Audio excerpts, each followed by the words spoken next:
The Senate replies Senator Natasha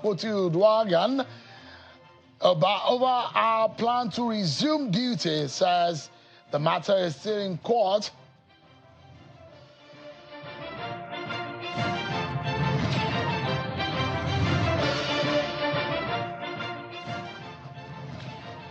And the row between the Dangote Refinery and Nupeng over unionization of trucking and driving of petroleum products gets the attention of the nation as Nupeng and his workers down tools.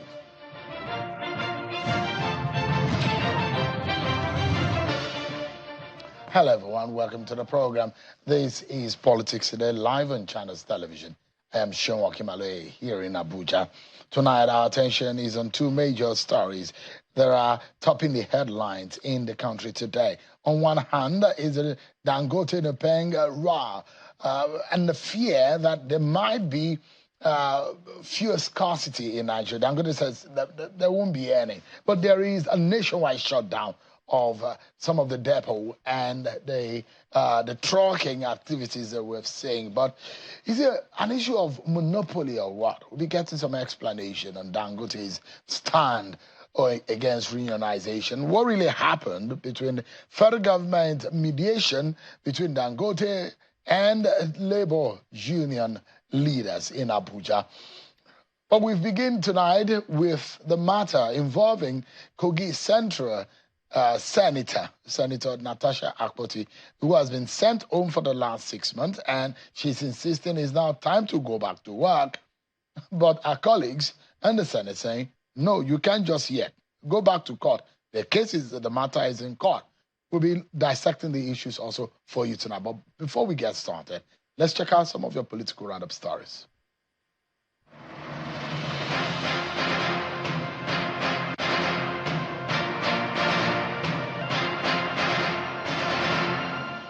Vice President Kashim Shettima says President Bola Tinubu's cabinet is made up of people he calls square pegs and square holes who are driving the economic transformation agenda of the president. He said that these are the opening of the 66th annual conference of the Nigerian Economic Society in Abuja, where he also urged African countries to invest in human capital development for the growth of the continent. During the event, the leadership of the Nigerian Economic Society calls for the institutionalization of a long-term national plan that will guide the government's policy formulation. The roads may have been bumpy, but our steps are firm.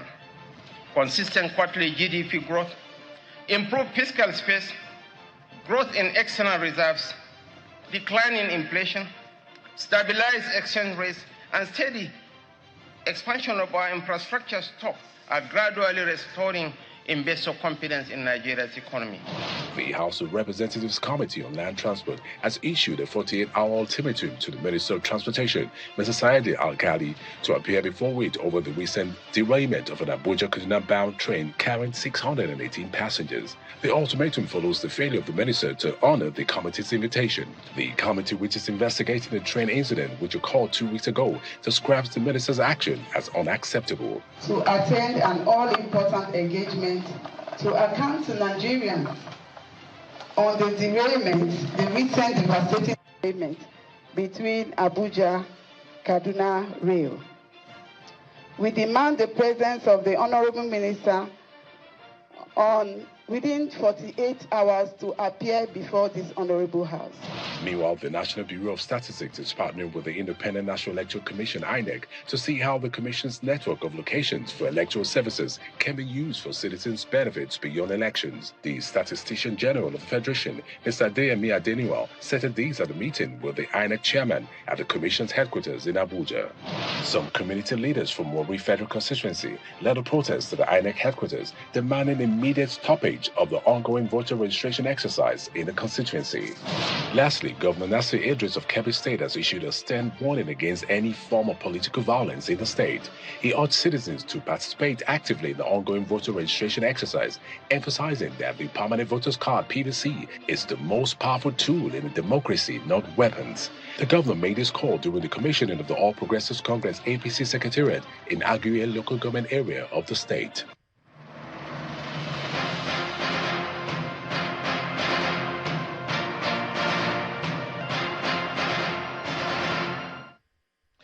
Thanks so much, everyone, for staying with us. So now let's begin with the very first story tonight. And of course, some developments are happening in respect of Dangote and Nupeng. We're understanding now they've reached an agreement, and we'll be giving you details of the agreement. There was a meeting at the DSS headquarters, which the Labor Union and the Labor Ministry have also confirmed that there is an agreement now, and Nupeng will call off its strike. But we'll get to that matter in a moment. Let's go to our very first story tonight that we will be dissecting for you. So there is a fresh controversy which has broken out in the National Assembly over the suspension of Senator Natasha Akpotu-Uduaghan. The Kogi Central lawmaker had notified the Senate of her intention to resume plenary on the 4th of September, arguing that 6 months suspension, which began in March, has now expired. But in a letter signed by the acting clerk of the National Assembly, Dr. Yahya Danzaria, the Senate insisted that the suspension remains in force until the Court of Appeal rules on our case, describing the matter as sub judice. Senator Natasha's lawyer maintains that nothing stands in the way of our return, saying the senator has concluded plans to resume when plenary reconvenes later this month. Senator Akpotu-Uduaghan was suspended on the 6th of March for insubordination following a dispute over a seat allocation on the floor of the chamber, a sanction that has also stripped her of her duties, aids, salaries, and office privileges, with both sides holding firm attention now shift to the judiciary to determine whether she returns to her seat or remains barred from legislative duties. In cause of all of this controversy, the senator had alleged sexual harassment by leadership of the National Assembly or the Senate. But let me remind everyone how these all started. It all started from the seat where she was sitting, where she was asked to relocate to another seat. And this cost her a lot. Take a listen to the moment when Senator Natasha Akpotu-Uduaghan was suspended.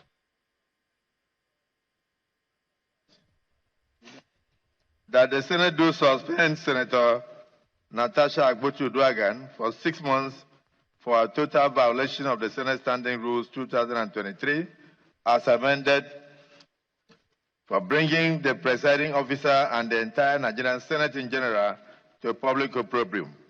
Those in support of prayer one say aye. Aye. Those against say nay. I'd put the question. Those in support of prayer one say aye. Those against say nay. The ayes have it. Is it an issue of defiance to the rule of law or adherence to court processes? These are the issues that we need to dissect. Let's get a lawyer to weighing on this matter, and a right activist, Mr. Inibe F. Young, is live for us virtually from Lagos. Thank you so much, Barrister, for joining us tonight. Thank you for having me. Yeah. Give me your own view. March till September, and in the Senator's estimation, 6 months is over, and she's due to resume.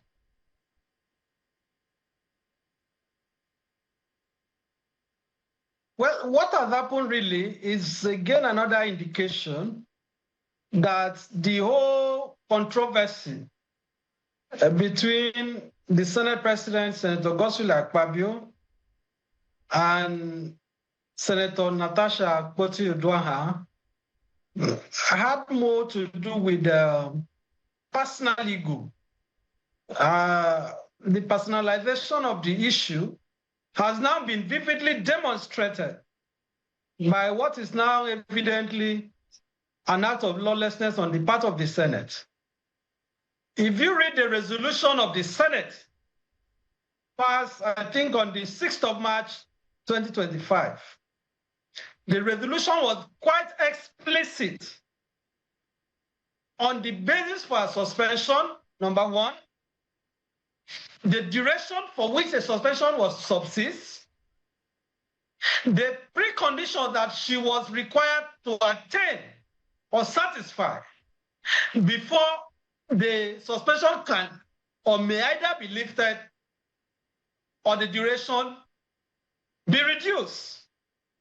So even on the basis of their own resolution, even by their own Senate resolution, Senator Natasha had the option of apologizing to the Senate and retracting the comments that she had made about her encounter with the Senate president.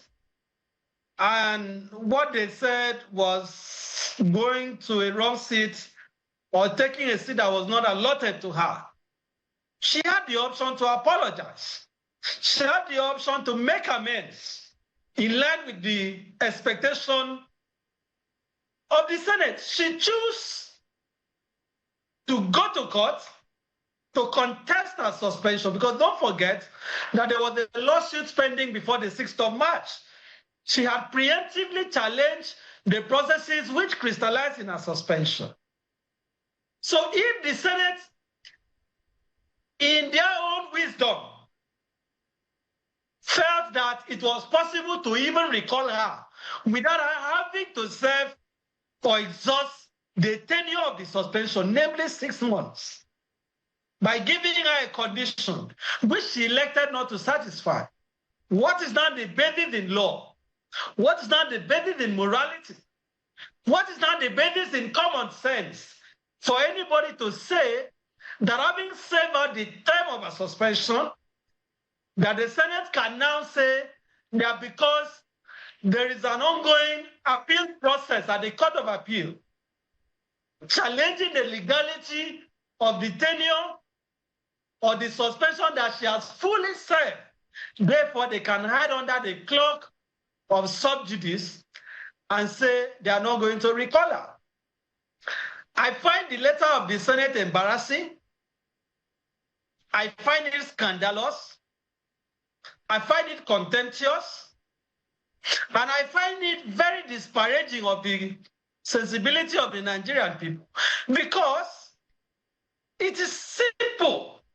You cannot say that somebody who has served punishment apportioned to her exhaustively, having now served for 6 months, the issue of suspension has a lapse by operation of law. The suspension no longer subsists because it's a definite period.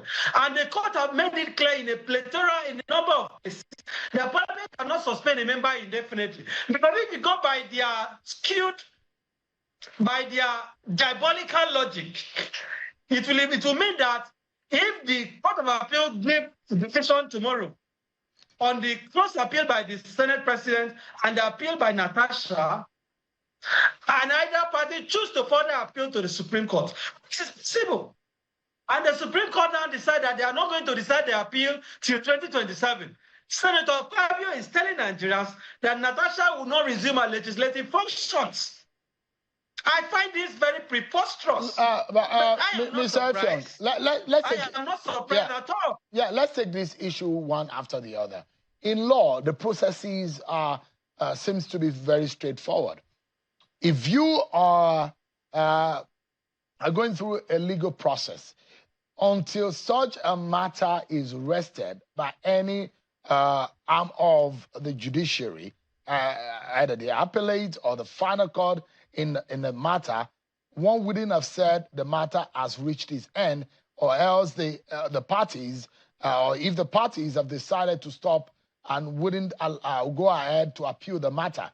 But if there is an appeal that is pending, and the fact that they say, look, this matter is on appeal. Yes, there is a judgment that was disagreed by the parties in the matter. It then means that the substantive matter, which is the suspension, is still being heard in the court. Does it not make sense? Or the stance of the Senate, does it not make sense? Is it not just a normal course of law or judicial process that they are following? No, not at all. You see, what I find very fascinating in this argument is that this is a fabricated controversy. This is a controversy that has been invented by the Senate, it doesn't really exist in the real sense. It is particularly, very outrageous that the Senate president happens to be a lawyer. Natasha is also a lawyer. Now, let's even go by the logic that you are putting forward. Let's play the role of the devil's advocate. Okay, there's an appeal process, an appellate process going on, right?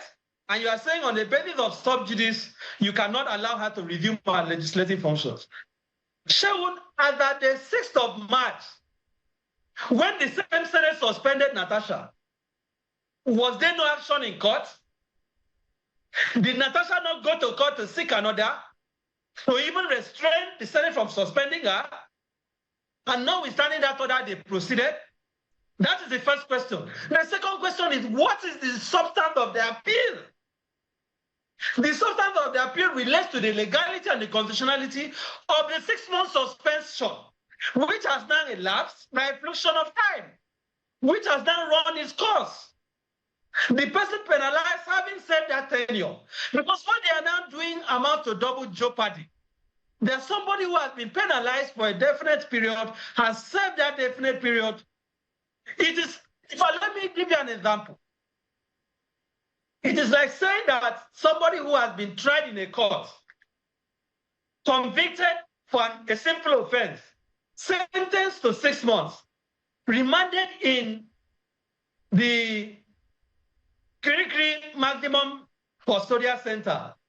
The person serves 6 months, but because the person is aggrieved by the conviction and the remand and the order putting the person in custody, the person has gone on appeal.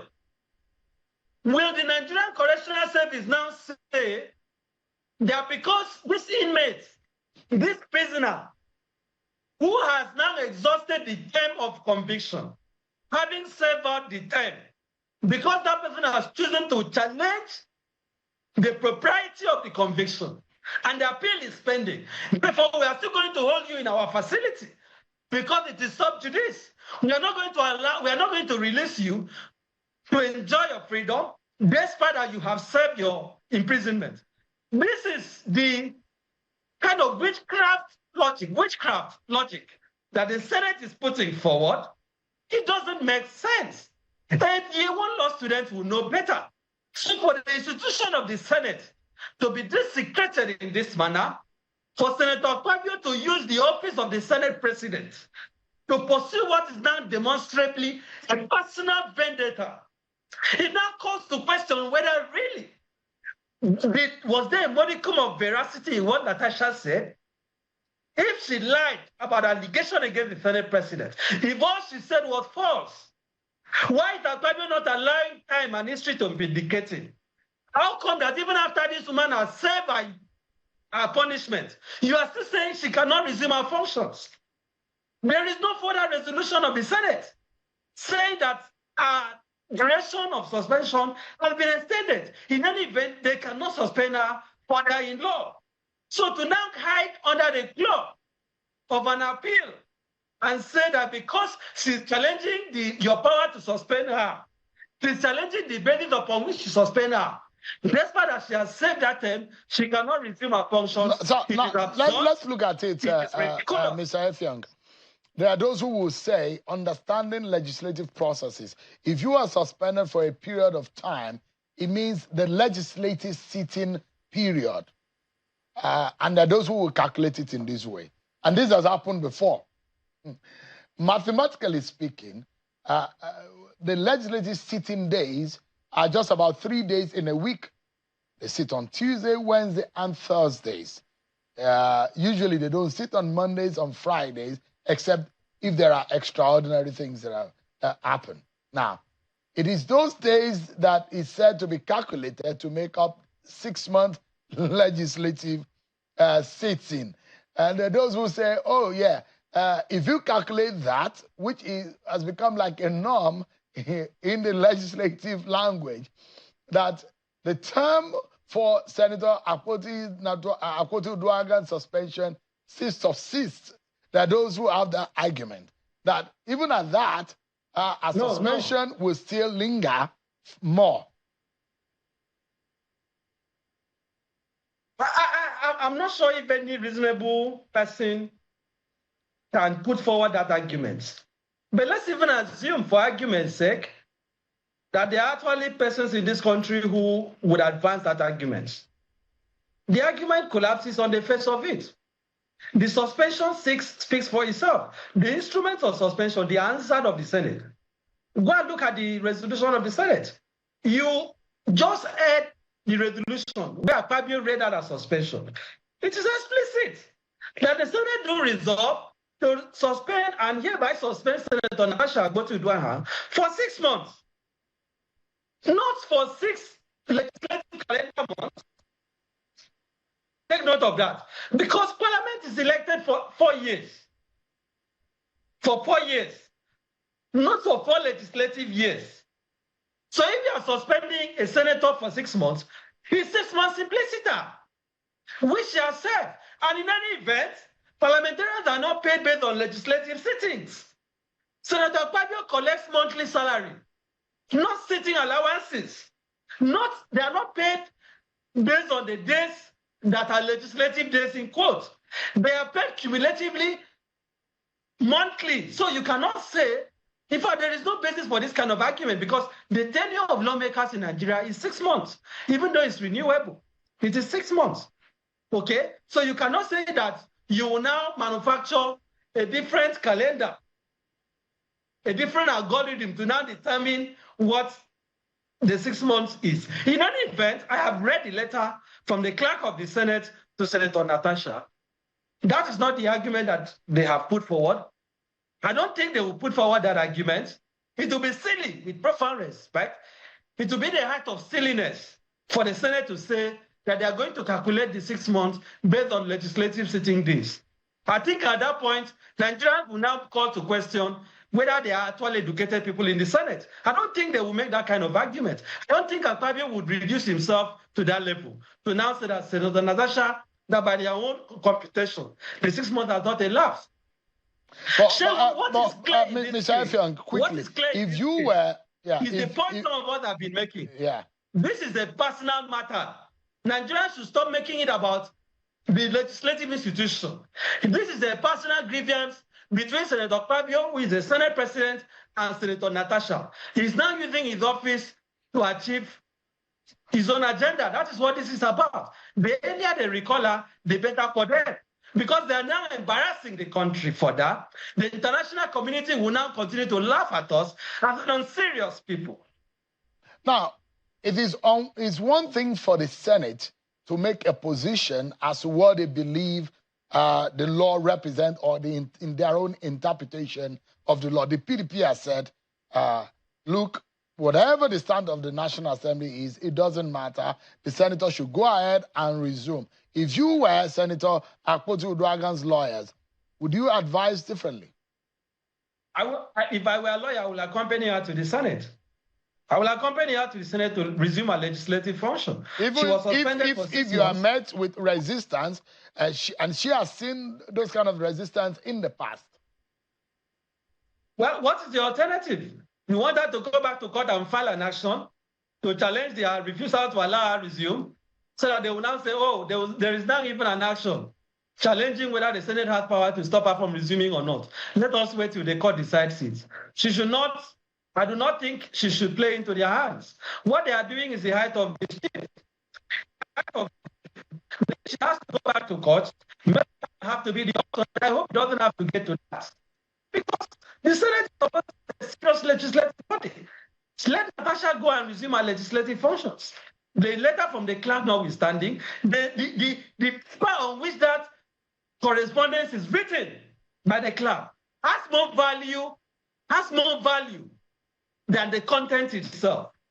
That paper that they used to communicate the abominable decision to her is worthless as far as I'm concerned.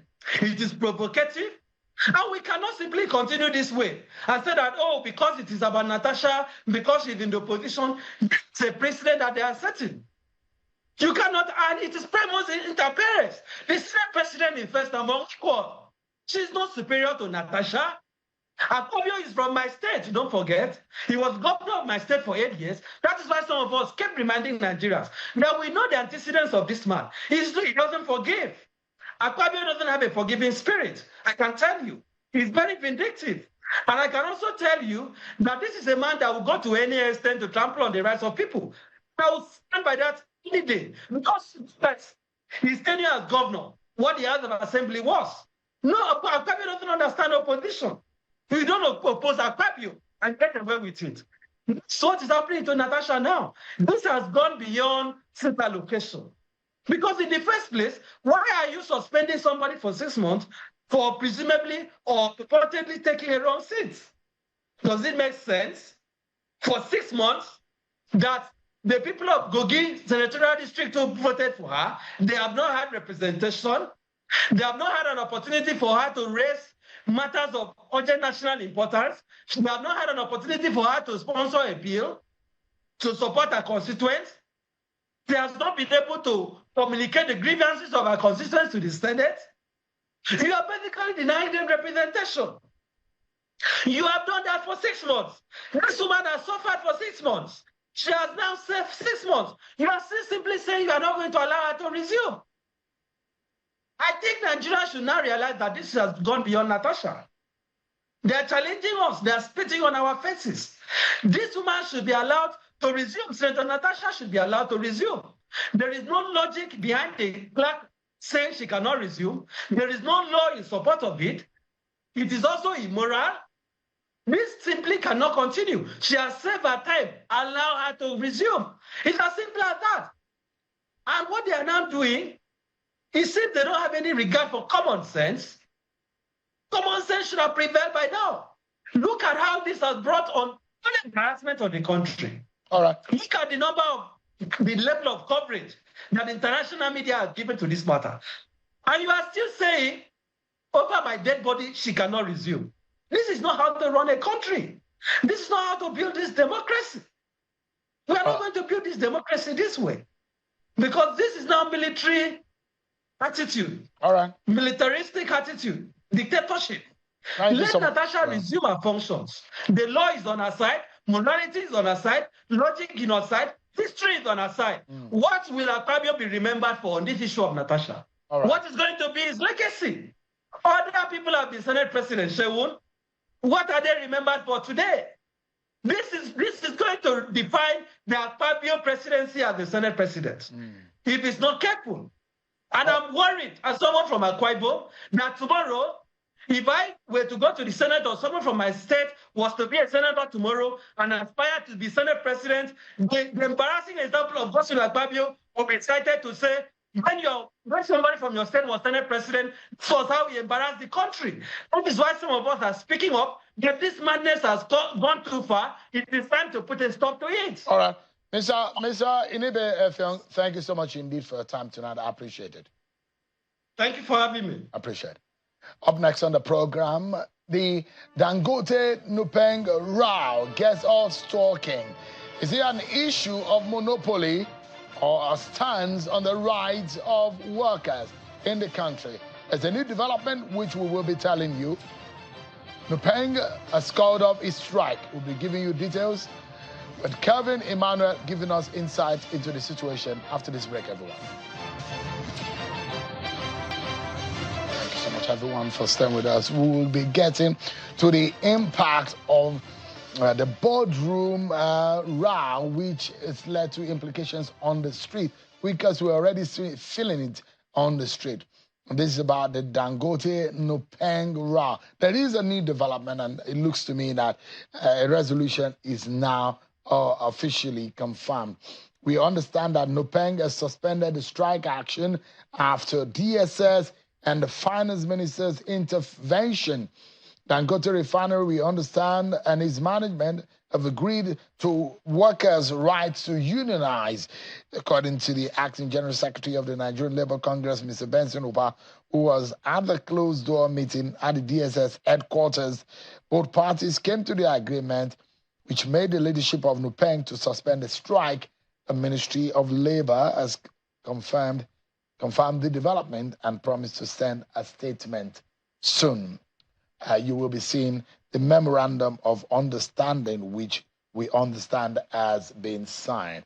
It's been different talks, and there is some people walked out of that conversation yesterday between the management of the Dangote Petroleum Refinery and the leadership of the National Union of Petroleum and Natural Gas Workers, stretched late into the night yesterday, with the federal government stepping in through the Ministry of Labor to mediate. The negotiation followed a nationwide shutdown of few depots after Nupeng enforced his strike directive, accusing the Dangote Refinery of attempting to bar tanker drivers and other employees from joining the union. Officials of the Nigerian Labour Congress, Trade Union Congress, and the Petroleum Regulatory Authority were also present at a marathon meeting, which we understand now went from the Labour Ministry to the DSS headquarters, perhaps having some security implication should the nation be shut down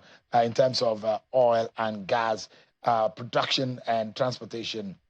So the strike has left filling stations closed in cities like Lagos, Warri, Sokoto, and other parts of the country, raising fears of fuel scarcity and transport fare hikes. The bank president declared 100% compliance nationwide, but we understand now that that has been resolved. Let's get some clarity now and some perspective on this matter. I'm being joined by energy expert and petroleum economist, Mr. Kevin Emmanuel, who is live for us here in our studio. Thank you so much, Mr. Emmanuel, for joining us. Thank you so much. Good news, isn't it? Yeah, for Dangote to agree, to agree to Nupeng's demands that the drivers, the truck drivers of the, how many hundreds of CNG buses by Dangote now, to unionize. Currently, there is 1,000 CNG trucks on ground that Dangote available in Nigeria that can take anywhere between 35 and 50 million liters of PMS on a daily basis. But Seun, I wanted to say to you that from my understanding of events, Dangote was not against unionization of the truck drivers. You see, I always like to situate things within the law. What does the law say? The Trade Union Act, sections 43, subsections 1B, says that a federal trade union cannot compel workers to join its union. It has to be on a willing basis. The argument of Dangote, from what I understand, has been Nupeng cannot compel his truck drivers to join the union if they are not willing to join the union. Dangote, of course, respects, because the refinery employs currently 40,000 Nigerians who pay personal income tax to the Lagos state government, right? Even if it's in a free trade zone, all right? So his argument has never been that, oh, they can't join the union. His argument is that you have to obey sections 43, subsections 1B of the Trade Union Act, because he obeys the ILO conventions on rights of employees to freely assemble and congregate, sections 87, Convention 87 of the ILO Convention on Labor Rights around the world, sections 98 on collective bargaining. So the argument has never been that he stopped them from unionizing. It has been that you can't compel the workers to join your union if they are not willing to join your union. Is the matter of, and it happens in a lot of private organizations, that you would say, as a policy of the organization, you can on your own go and join union. Yes. But as a chapter within the organization, that is not allowed. And the organization has a right to decide that, but cannot stop individuals from being part of a union, yes, which is the right of every worker. But you cannot also compel the individuals from joining the union, as to join the union. If the individuals say they don't want to join the union, they have a right not to join the union. It's covered by the Trade Union Act. And Seun, it's interesting because, you know, when you look at the labor union and you look at the role they played in the events of the last 12 months, you know, I was on this show several months ago when NNPC had claimed that Warri Refinery was working. And I was on this show and I remember telling you that Warri and Port Harcourt Refinery are not operational. And 6 months down the line, I've been proven right. NLC went there, Pengerson went there, Nupeng went there, Petron went there, and said that, oh, that it was working. Petron even said that they were lifting products, and it was not working. Right? 12 months when last did we experience any disruption to the supply of products around Nigeria? It was under the previous regime of Dangote not supplying the markets with fuels, right? You have a situation where at every point in time,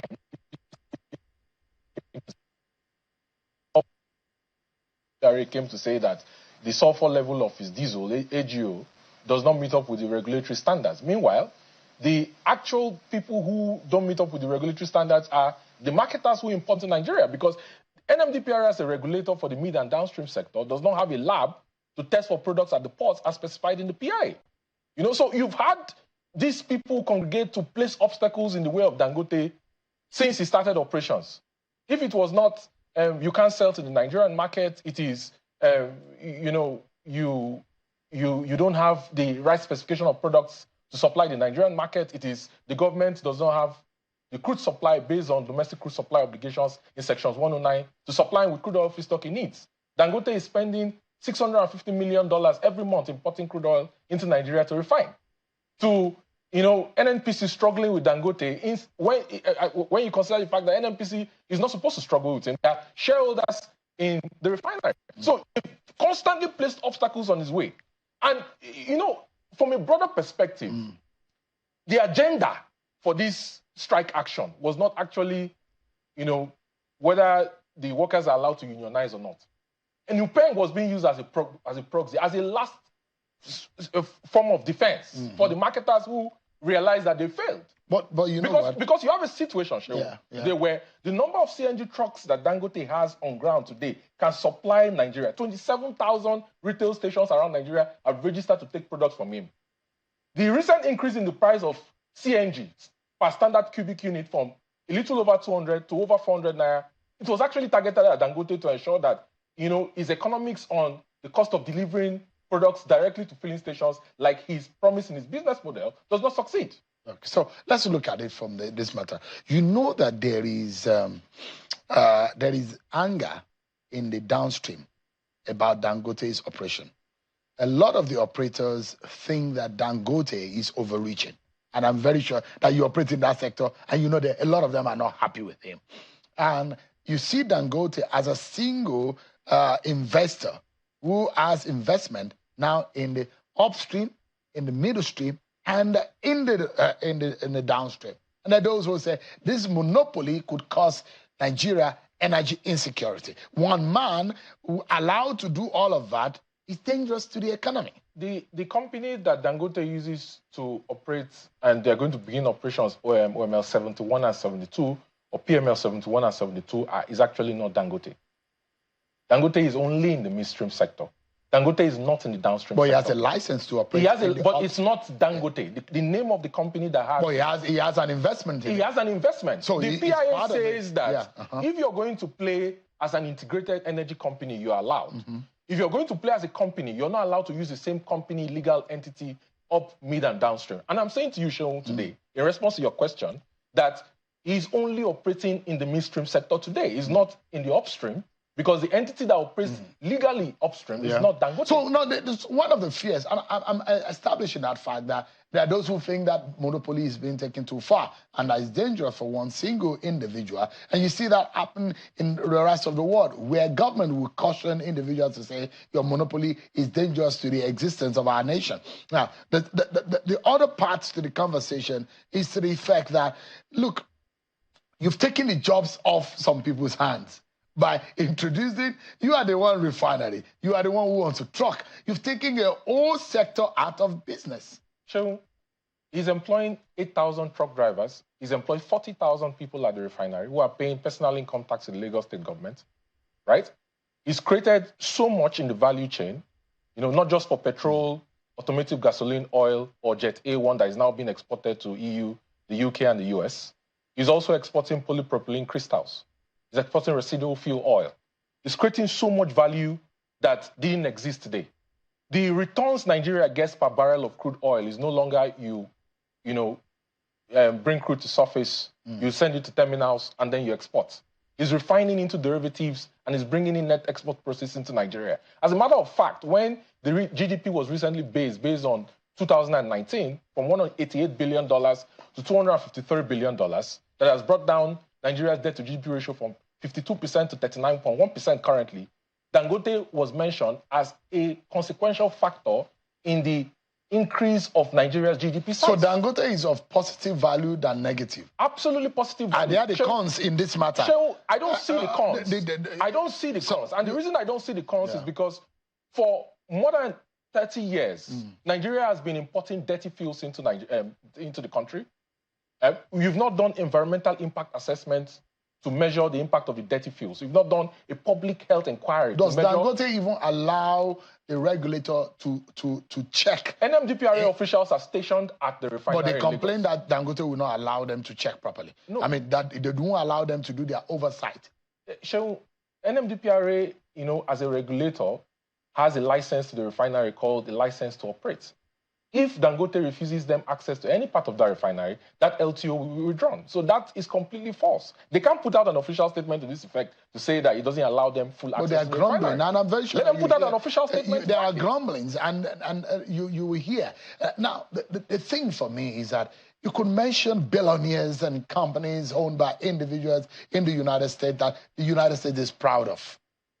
And there are companies that represent the United States, the UK, France, and other, Germany, that are owned by individuals that make that country proud.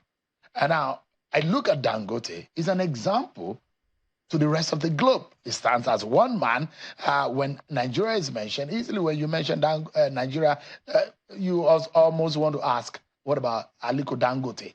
Because he's made a mark in the sectors that he has operated. However, what do you think is causing the grumblings, the anger of those who are cooperating in the sector, especially when he entered into the petroleum sector? Shehu, you've had people who didn't see the future. You know how your BlackBerry phones, went out of service. Nokia phones went out of service. Apple innovated. They created smartphones with screen without buttons. And the market took it. It's called innovation. It's called moving ahead with the times. It's causing disruption. It's causing disruption. It's market forces. Some people are losing their jobs. It is a force of nature. So Dangote is a businessman. He's a businessman. He's not to be blamed. He's allowed to. But does the government need to caution? The government... Or he has a capitalist rights, a freedom to operate? He has the freedom to operate. It's a free market. And if they are disgruntled, they should come together as a consortium, put up money, get their own license from NMDPRA and go and build their competitive refinery. Whatever competitive tool that Dangote is employing as a businessman is to the advantage of the ordinary man. It is to the advantage of the ordinary man. The rest of the competitors. For the last 12 months, until Nupeng decided that they were going to violate the Trade Disputes Act, Nigerians have never experienced, or the president has never been briefed and said that Nupeng or Pengassin is threatening strike. For the last 12 months, we've had uninterrupted supply of petroleum products. We've never had it.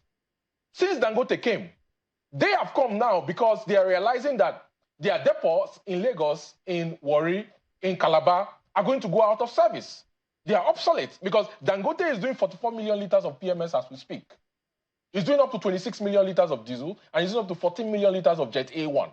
He can solve the daily demand of transportation fuels that Nigeria has. But the regulator has not provided empirical evidence to support the 50 million liters per day that they claim Nigeria consumes. It can also monopolize the pricing mechanism of the market. You can't... See, the petroleum sector is one of the most heavily regulated sectors in the world. The formula for calculating price of PMS, as a matter of fact, if you even follow the formula for calculating the price of PMS, Nigeria is selling the price of PMS at a discount to what Dangote is selling to Platt when he exports products out of Nigeria.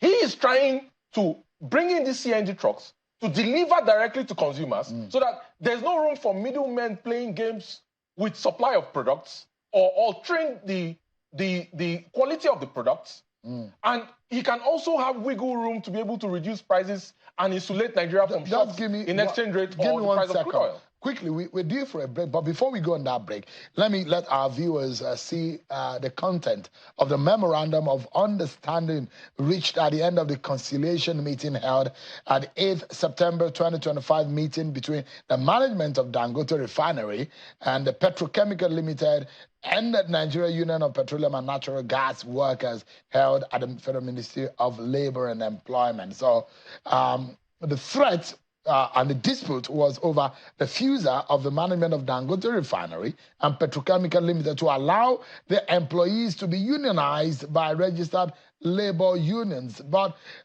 they've agreed on some resolutions, which are that since workers' unionization is a right in line with the provisions of the Exxon laws, that the management of Dangote Refinery and Petrochemicals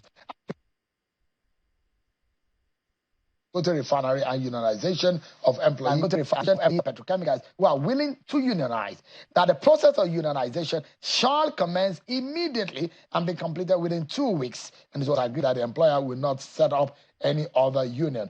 Arising from the strike notice, no worker or employee of Dangote Refinery and Petrochemical will be victimized.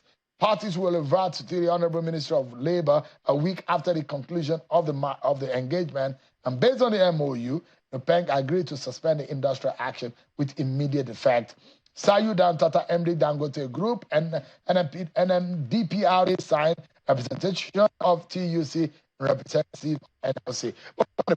I'll come back to the resolution, which has consequential effect on not only the product but the economy.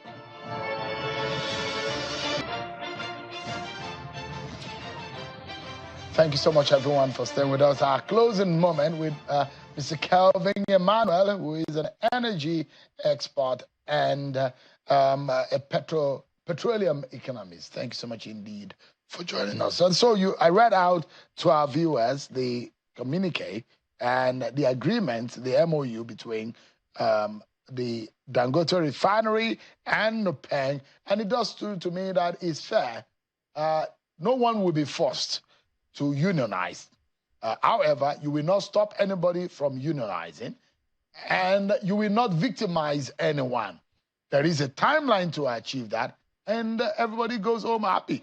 And the strike is being called off. Good news, isn't it? Good news. But Sharon, you know, I should also add that part of the agreement is that there's an open access at the countries, and the members of Nupeng can pick products from the countries. They are not excluded. They are not barred from taking products at the countries. It's open access. It's not a closed loop. And for the sake of, I just wanted to add on the show, Dangote is currently importing about 10 million barrels of crude oil per month. It's about $650 million per month. Mm-hmm. You know, I have raised this point before, but I also want to encourage the government to look at the possibility of separating the OPEC quota, which is currently 1.5 million barrels per day, which I don't think is going to increase anytime soon, from the domestic crude intervention stock, mm-hmm. and create a strategic petroleum reserve so that the operators can drill more crude mm-hmm. into the strategic petroleum reserve and see that the domestic refineries in Nigeria, like the Dangote refinery, can have the crude oil feedstock that they need to refine, and they don't have to import and incur like $9 million of shipping cost on a monthly basis. Mm. It's very important for our energy security. Yeah, I mean, which makes a lot of sense. But there are those who say maybe some of these drivers were being told to sign some agreement to say they would not be joining. There's no evidence of such. Nupeng is the last line of defense for the marketers who realizing that their business is fading out. The likes of Dapman, Moman, and Ipman, they realize that the game is up. So it's either they get on with the program or they go and build their own refineries to compete. Kevin Emmanuel, thank you so much. It's a pleasure having you on the program tonight. Thank you for having me. I appreciate the insight. That's our show for today, everyone. Many thanks for watching. I'm Sean Akimale. God bless Nigeria.